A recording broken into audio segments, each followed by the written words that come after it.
Welcome to the anime. இந்த ஒரு வீடியோவில் நம்ம என்ன பார்க்க போறோம்னு பார்த்தீங்கன்னா, ஒன் பீஸில் ஒரு முக்கியமான கேரக்டர் பற்றி தான் பார்க்க போகிறோம். அந்த கேரக்டர் தான் ஜாய் பாய். இந்த கேரக்டருடைய name throughout the One Piece history spread ஆகிட்டே இருக்கு. வாய்ட் செஞ்சுரியில், அதாவது 800 இயர்ஸ்க்கு முன்னாடி இந்த ஒரு கேரக்டர் எக்ஸிஸ்ட் ஆயிருக்காரு. பட் அந்த ஒரு கேரக்டர் இப்போ வரைக்குமே ஒன் பீஸில் ஒரு இம்பாக்ட் ஏற்படுத்துது.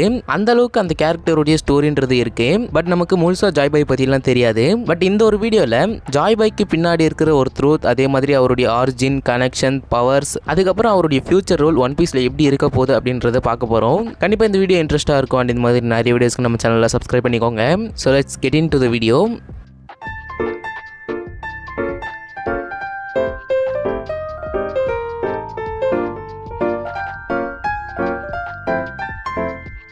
ஃபர்ஸ்ட் இந்த ஜாய் பாய் கேரக்டர் எங்கே மென்ஷன் பண்ணாங்கன்னு பார்த்துடலாம். இந்த ஒரு ஜாய் பாய்ன்ற ஒரு கேரக்டருடைய நேமை ஃபிஷ்மன் ஐலாண்ட் ஆர்க்கில் தான் ஃபர்ஸ்ட் மென்ஷன் பண்ணியிருப்பாங்க.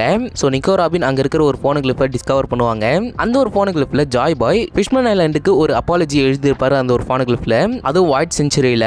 அந்த அப்பாலஜி என்னன்னு பார்த்தீங்கன்னா, ஜாய் பாய் ஃபிஷ்மன் ஐலாண்டோடைய மெர்மைட் பிரின்சஸ்க்கு ஃபிஷ்மன்ஸை சர்ஃபேஸ்க்கு கூட்டிட்டு போகிறேன் அப்படின்ற மாதிரி ப்ராமிஸ் பண்ணியிருப்பாரு. அதுவும் நோவா ஷிப் மூலியமா. பட் ஏதோ ஒரு ப்ராப்ளமால அந்த ஒரு ப்ராமிஸை அவரால் காப்பாற்ற முடியல. ஸோ இதுதான் ஜாய் பாயை மென்ஷன் பண்ணப்பட்ட ஃபர்ஸ்ட் பிளேஸ். இப்போ ஜாய் பாய் இருந்த அந்த வாய்ட் செஞ்சுரி பத்தி பார்க்கலாம். இந்த வாய்ட் செஞ்சுரின்றது ஒரு 100 இயர் கேப். அந்த ஒரு 100 இயர்ஸை இந்த வேர்ல்டு கவர்மெண்ட் எரேஸ் பண்ணியிருக்காங்க. அந்த வேர்ல்டு கவர்மெண்ட் எரேஸ் பண்ண அந்த ஏரால தான் நம்ம ஜாய் பாய் இருந்திருக்காரு. அண்ட் இந்த ஒரு ஏரால ஜாய் பாயோடைய கிங்டம் ரொம்ப பவர்ஃபுல்லா இருந்திருக்கணும். அந்த கிங்டம் வேர்ல்டு கவர்மெண்டோடைய ஆன்செஸ்டர்ஸ் அப்போஸ் பண்ணியிருக்கணும். ஆக்சுவலா இந்த வேர்ல்டு கவர்மெண்ட்ன்றது ஒரு 20 கிங்டம். அந்த 20 கிங்டம்ஸ் ஜாய் பாயோடைய அந்த பவர்ஃபுல்லான கிங்டம் டிஃபீட் பண்ணி தான் வேர்ல்டு கவர்மெண்டோடைய ஆர்கனைசேஷனே உருவாக்குனாங்க. அண்ட் ஜாய் பாயோட கிங்டம் எவ்வளவு பவர்ஃபுல்லா இருந்திருக்குன்னா, அவர்கிட்ட தான் அந்த ஏன்ஷியன்ட் வெப்பன்ஸான பொசைடான், ப்ளூட்டான் இருந்திருக்கு. பட் யுரேனஸ் வெப்பனை பத்தி நமக்கு ஐடியா இல்ல.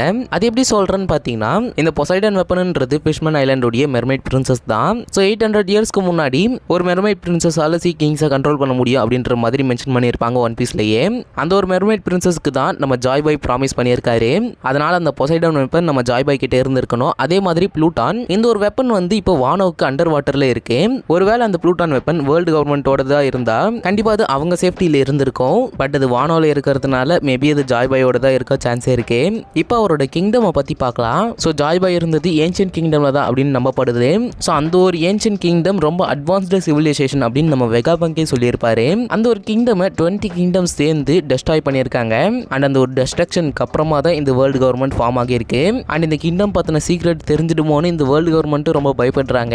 நிறைய பேர் நம்புறது என்னன்னா, ஜாய் பாய் அந்த கிங்டம் உடைய ஒரு கிங்கா இருக்கலாம், அப்படி இல்லைன்னா ஒரு கிரேட் லீடரா இருந்திருக்கலாம் அப்படின்ற மாதிரி சொல்லப்படுது. பட் இவர் தான் ஃபர்ஸ்ட் பைரட் அப்படின்னு ரீசெண்டா ரிவீல் பண்ணியிருப்பாங்க. அதனால இவருக்கு தான் ஃபர்ஸ்டா இந்த வேர்ல்டு பத்தின ட்ரூத்தை பத்தி தெரிஞ்சிருக்கணும். அதுக்கப்புறமா தான் இந்த ஏன்ஷியன்ட் கிங்டமுக்கும் அந்த 20 கிங்டமுக்கும் வார் நடந்திருக்க சான்ஸ் இருக்கு.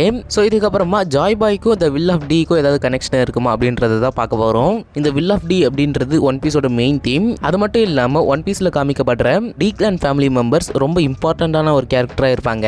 லைக் நம்ம லூபி, ராஜர் அண்ட் லா, இந்த மாதிரி நிறைய கேரக்டர்ஸ் ரொம்ப இம்பார்ட்டன்டா இருக்காங்க. அதுலயும் முக்கியமா ராக்ஸ், இந்த ஒரு கேரக்டர் இப்போ ரீசெண்டா சாப்டர்ல காமிச்சிருந்தாங்க.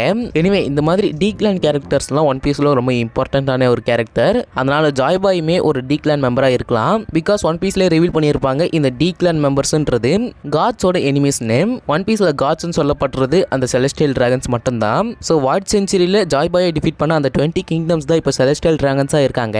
அப்ப ஜாய் பாயும் தான் அவங்களுக்கு எனிமி. அதனால ஜாய் பாயும் ஒரு டி கிளான் மெம்பரா இருக்கலாம். மேபி ஜாய் பாய் தான் டி கிளான் ஃபேமிலியோட ஃபர்ஸ்ட் மெம்பர், அப்படி இல்லைன்னா மேஜர் கேரக்டராகவும் இருக்க சான்ஸ் இருக்கு.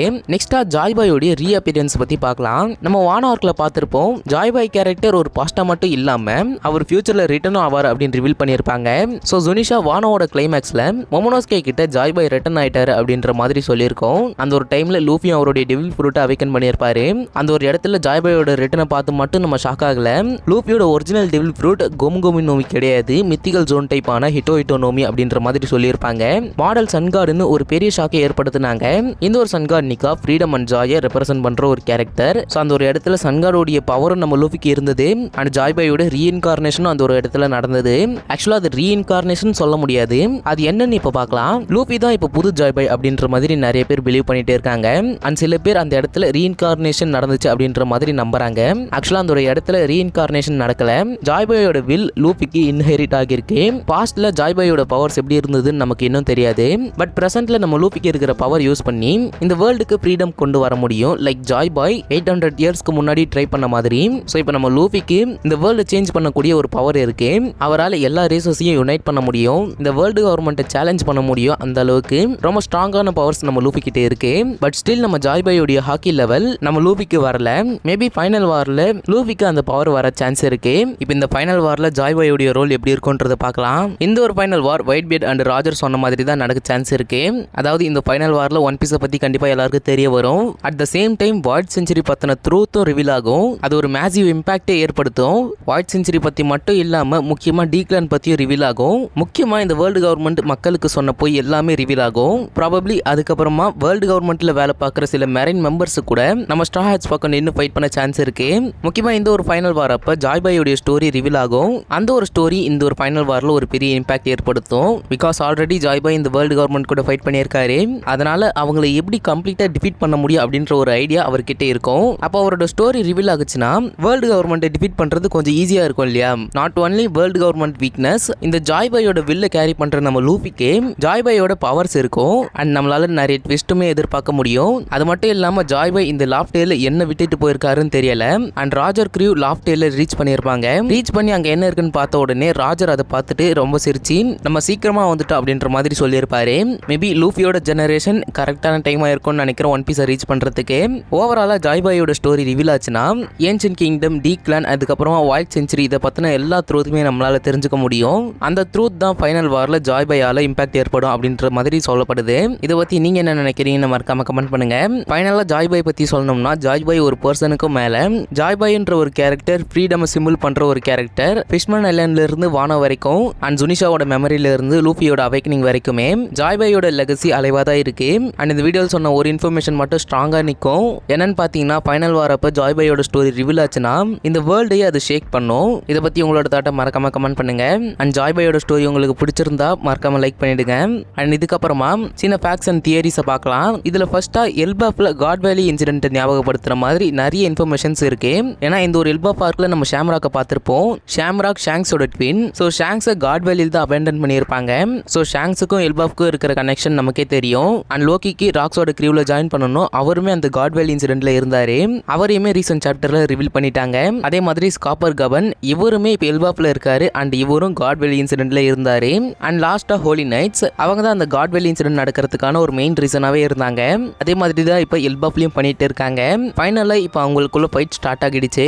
அதுல ஃபர்ஸ்ட் அட்டாக்கா கங்கோ கோலன் பைரட்ஸ் கூட டைரக்டா ஃபேஸ் டு ஃபேஸ் நின்னுட்டே இருப்பாங்க. அண்ட் அந்த ஒரு இடத்துல ப்ரூக் இருக்காருங்க. ஸோ ப்ரூக் கங்கோவை பார்த்து என்ன கேட்பாருன்னு மறக்காம கமெண்ட் பண்ணுங்க. அட் த சேம் டைம் கங்கோவுக்கு ப்ரூக்கோட சாங் ரொம்ப பிடிக்கும். அவங்க எப்படி ப்ரூக்கை பார்த்து ரியாக்ட் பண்ண போறாங்கன்னு தெரியல. அது கொஞ்சம் ஃபன்னியா இருக்கும்னு நினைக்கிறேன். அண்ட் மேபி இந்த ஒரு இடத்துல கபன் விசஸ் கங்கோ ஃபைட் நடக்கலாம்னு நினைக்கிறேன். ஏன்னா கபன் வந்து ஹோலி நைட்ஸ் இருக்காங்கன்னு சென்ஸ் பண்ணியிருப்பாரு. அதுவும் இல்லாம இப்போ கங்கோ கோலன் பைரட்ஸ் முன்னாடி இருக்கிறதுனால மேபி கபன் விசஸ் கங்கோ ஃபைட் நடக்க சான்ஸ் இருக்கு. அண்ட் கபன் வந்து ஒரு டைலாக் சொல்லியிருப்பாரு, எல்பாஃப் வந்து சேஃபா இல்லைன்னா இந்த வேர்ல்டு உண்மையிலேயே அழிய போகுது அப்படின்ற மாதிரி சொல்லியிருப்பாரு. அப்படின்னா இந்த தேர்ட் வேர்ல்டு எண்ட் ஆக போகுது கூடிய சீக்கிரம். ஸோ இந்த ஃபைனல் வார்ன்றது எல்பாஃப்லேயே ஸ்டார்ட் ஆக போகுதுன்னு நினைக்கிறேன். ஏன்னா அவர் சொன்ன டைலாக் எனக்கு அப்படிதான் தோணுது. பட் உங்க பெர்ஸ்பெக்டிவ்ல இருந்து அந்த ஒரு டைலாக்கை நீங்க எப்படி பாக்குறீங்கன்னு மறக்காம கமெண்ட் பண்ணுங்க. ஸோ உங்களோட தியரிஸை மறக்காம கமெண்ட் பண்ணுங்க. அந்த தியரியை இந்த மாதிரி குட்டி செக்மெண்ட்ஸ்ல கவர் பண்றேன். அவ்வளவுதான் கைஸ், இன்னைக்கான வீடியோ கண்டிப்பா பிடிச்சிருக்கும்னு நினைக்கிறேன். மிஸ்டேக்கா இருந்துச்சுன்னா கமெண்ட் பண்ணுங்க, நான் அதை மாத்திக்கிறேன். அண்ட் எல்லாரும் ஒன் பீஸ் எபிசோட் பார்த்து என்ஜாய் பண்ணியிருப்பீங்கன்னு நினைக்கிறேன். எனவே நாளைக்கு ஒரு வீடியோல இருந்து மீட் பண்றேன். Till then, stay tuned.